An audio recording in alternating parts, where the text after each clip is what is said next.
एक अधूरी कहानी सीजन 2। इस बार डर कहानी खत्म होने के बाद भी लगेगा।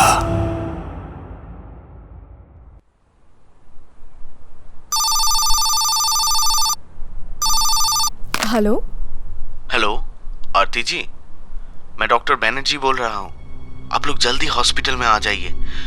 देवराज को बार बार होश आता है, किसी देवता का नाम बड़बड़ाता है और फिर बेहोश हो जाता है। कोमा से किसी को निकलते नहीं देखा है अपने 20 साल के करियर में, और ये तो सुबह से कम 6 बार होश आया है। जल्दी आइए। बाबा, देबू को बार बार होश आ रहा है। डॉक्टर ने तुरंत हॉस्पिटल बुलाया है।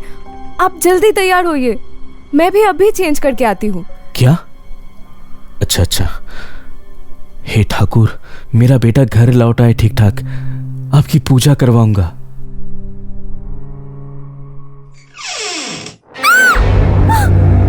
ये क्या हुआ बहू? तुम चिल्लाए क्यों? बहू बाबा, वो फिर से वही भयानक राक्षस फिर से बाथरूम में था। क्या? वही जिसका सर नहीं है, कंधों पे आंखें हैं और पेट में मुंह? बाबा, ये सब क्या हो रहा है? पहले 7 महीने से मेरा पति आपके बेटे का कोमा में जाना, फिर माँ का हार्ट अटैक। जब तक मैं माँ के पास पहुंची, माँ भी राक्षस बड़बड़ाती हुई आखिरी सांसें गिन रही थी। फिर इसका मुझे बाथरूम में दिखना, भागने की कोशिश में गिर गई, मिसकैरेज हो गया।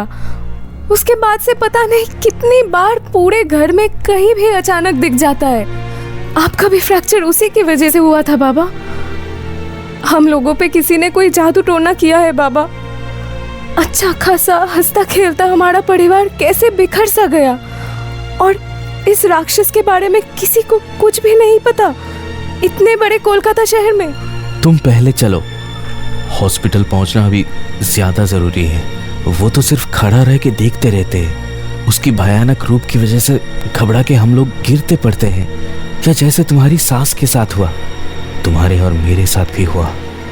अभी चलो, टैक्सी मैंने रोक के रखी है।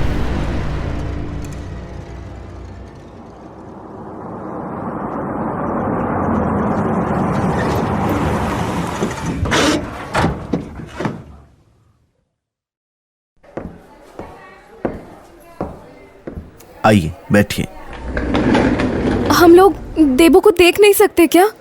देख सकते हैं। मुझे यकीन नहीं हो रहा कि मैं ये कह रहा हूँ आपसे, लेकिन आप एक्चुअली उसे घर ले जा सकते हैं। What? Are you sure, doctor?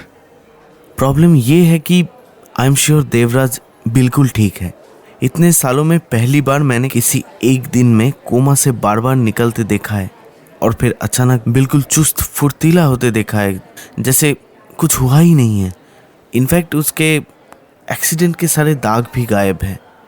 बस एक ही प्रॉब्लम है, फिजिकली पूरा फिट है, लेकिन शायद मेंटली अभी भी शॉक में है।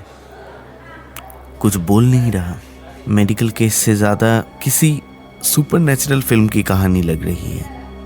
अब यकीन आया आपको बाबा? मैं कह रही हूँ, किसी ने जादू टोना ही किया है हम लोगों पे। हम लोगों को देबू के पास ले चलिए ना doctor, please. Of course, paper work is ready. यहीं कंप्लीट कर लेते हैं, फिर आप इन्हें घर ले जा सकते हैं।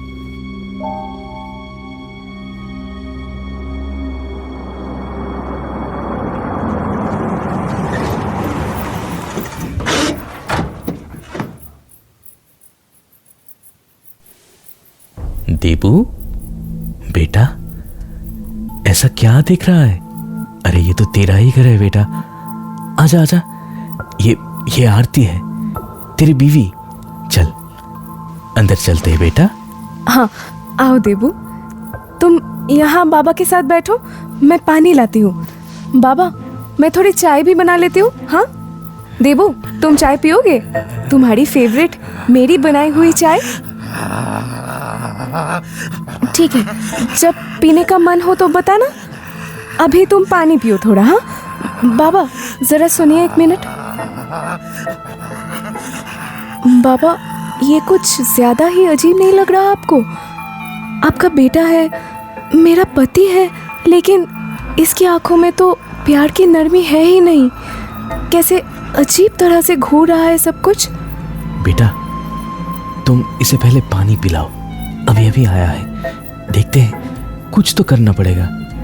हमें हमारा देबू हर हाल में वापस चाहिए। अरे अरे अरे देबू, देबू, देबू रुको, कहाँ भाग रहे हो? देबू, देबू,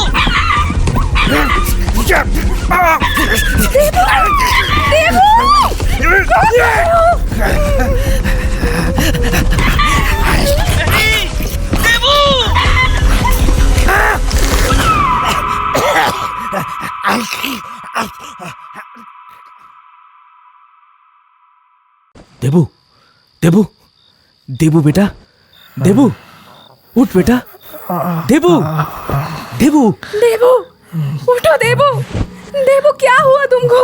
पानी, देबू, पानी। हाँ बेटा, ये लो।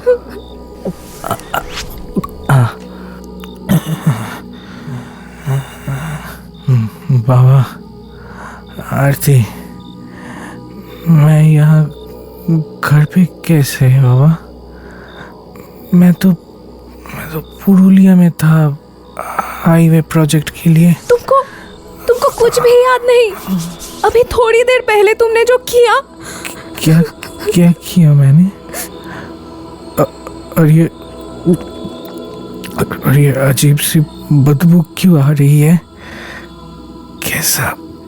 कैसा लग रहा है? अजीब सा जैसे हो रहा।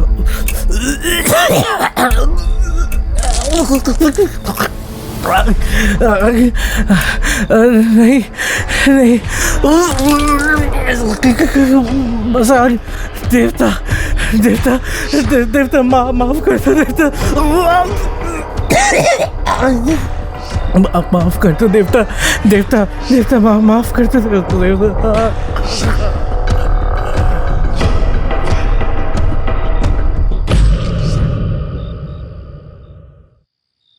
आरती, तुम इसके पास ही बैठो, हाथ पैर सब बांध के रखो। अब समझ आया कि क्या हुआ है। मैं आता हूं। एक ही आदमी है जो हम सबको बचा सकता है। आता हूं मैं।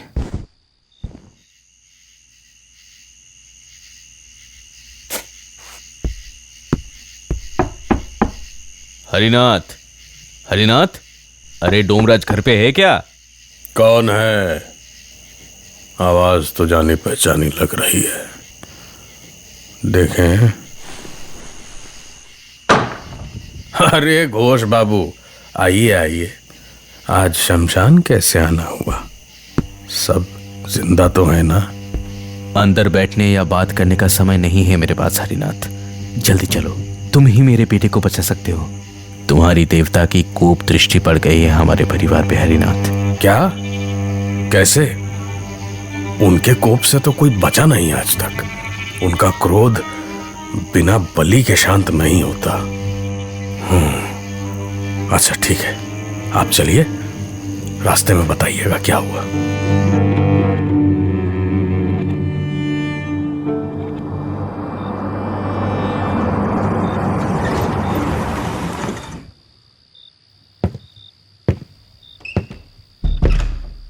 आरती, हे भगवान, हरिनाथ जल्दी आओ।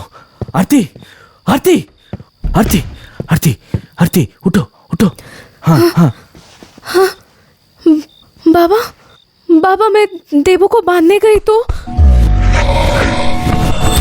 मुझे बांधेगी? हाँ, तेरा ससुर बोल के गया ना तुझे मुझे बांधने के लिए? हाँ, लेकिन कैसे बांधेगी तू? देबू को बांध भी देगी तो भी कोई फायदा नहीं होगा। बलि तो मैं लेके ही रहूंगा, और बलि नहीं मिली तो तुम सबको मरना होगा, सबको। मेरी समाधि तोड़ी थी ना इसने, सजा तो मिलेगी ही। कौन है? देबू ने आपका क्या बिगाड़ा है?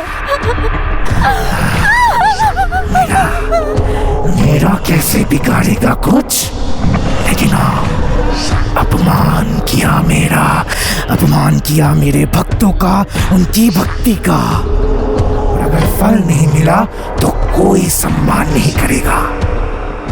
मेरी समाधि तोड़ी थी इसने, मेरी समाधि तोड़ी थी इसने। अभी श्वान बलि हो गई, तेरी सास और बच्चा भी हो गए। बस एक आखिरी बलि बची है। उसके बाद मैं चला जाऊंगा तो तू इसको बांध नहीं सकती, लेकिन इसको तुझे बांधना ही पड़ेगा। तभी तो बलि ले पाऊंगा मैं।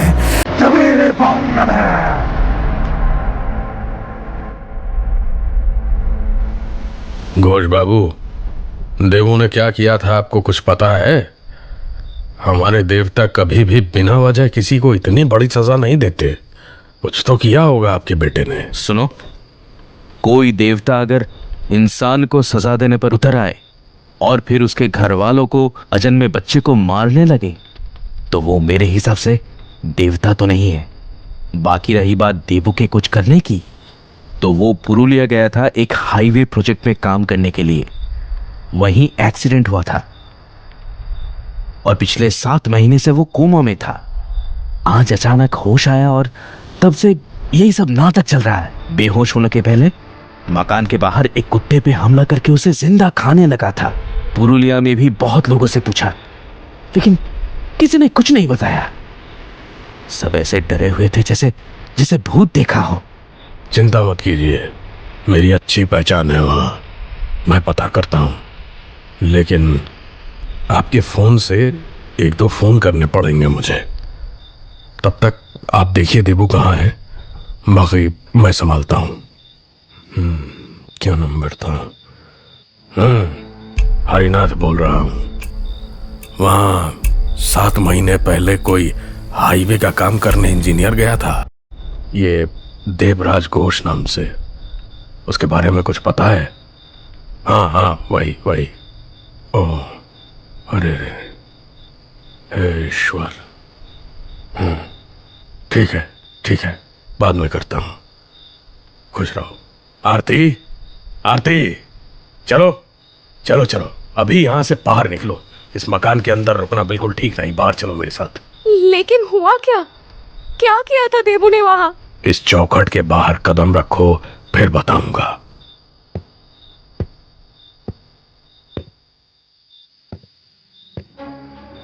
तुम्हारा पति वहां हाईवे बनाने गया था।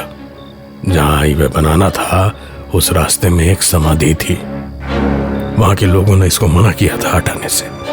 सबने उसके पास से रोड निकालने को कहा था, लेकिन तुम्हारे इस इंजीनियर पढ़े लिखे जाहिल पति को वो अंधविश्वास लगा। लोकल मजदूर समाधि तोड़ने को नहीं माने तो इसने बाहर से मजदूर बुलवाए और वो समाधि रात के 12 बजे तोड़वाई, जिससे गांव वाले बवाल ना करें। सारे मजदूर काम खत्म करके जिस बस में जा रहे थे उस बस का एक्सीडेंट हो गया। पहाड़ी इलाका था, चट्टानों ने बस को कुचल डाला और तुम्हारे पति की जीप सड़क से फिसलकर गड्ढे में गिरी। मानो न मानो ये सब हमारे मसान देवता का प्रकोप है। कहते हैं उनका सर नहीं होता। पता है क्यों? क्योंकि उन्हें हमारे मरने के बाद हमारा न्याय करना होता है। उनकी सिर्फ 2 आंखें दोनों कंधों के नीचे बनी है। उन्हीं आंखों से वो हमारे कर्म देख के हमारा न्याय करते हैं। उस देवता की समाधि इस बेवकूफ ने तोड़ी थी। उनके प्रकोप से बचने का मात्र एक ही तरीका है, बलि। तुम्हारे परिवार से 2 नर बलियां ले ली हैं उन्होंने। अब आज घर के पास से एक श्वान बलि भी ली है। अब सिर्फ एक और बलि चाहिए, क्योंकि बिना इसके न तो वो जाएंगे और न ही देवू को छोड़ेंगे। पिताजी, आप ही आखिरी बलि है। इसके बाद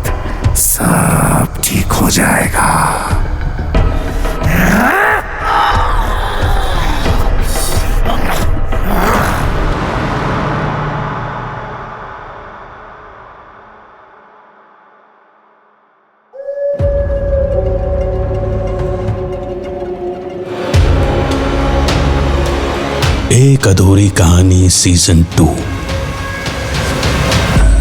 इस बार डर कहानी खत्म होने के बाद भी लगेगा।